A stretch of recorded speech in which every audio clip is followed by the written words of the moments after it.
Saint Raphael the Archangel, prayer for healing. Let us pray in the name of the Father, and of the Son, and of the Holy Spirit. Amen.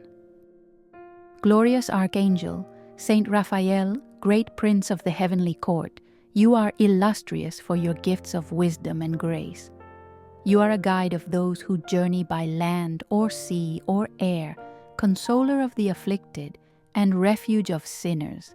I beg you, assist me in all my needs and in all the sufferings of this life, as once you helped the young Tobias on his travels. Because you are the medicine of God, I humbly pray you to heal the many infirmities of my soul and the ills that afflict my body. I especially ask of you the favor.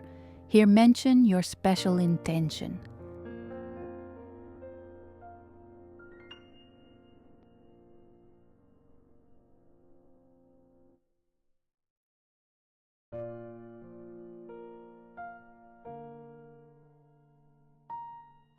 I also ask for the great grace of purity to prepare me to be the temple of the Holy Spirit.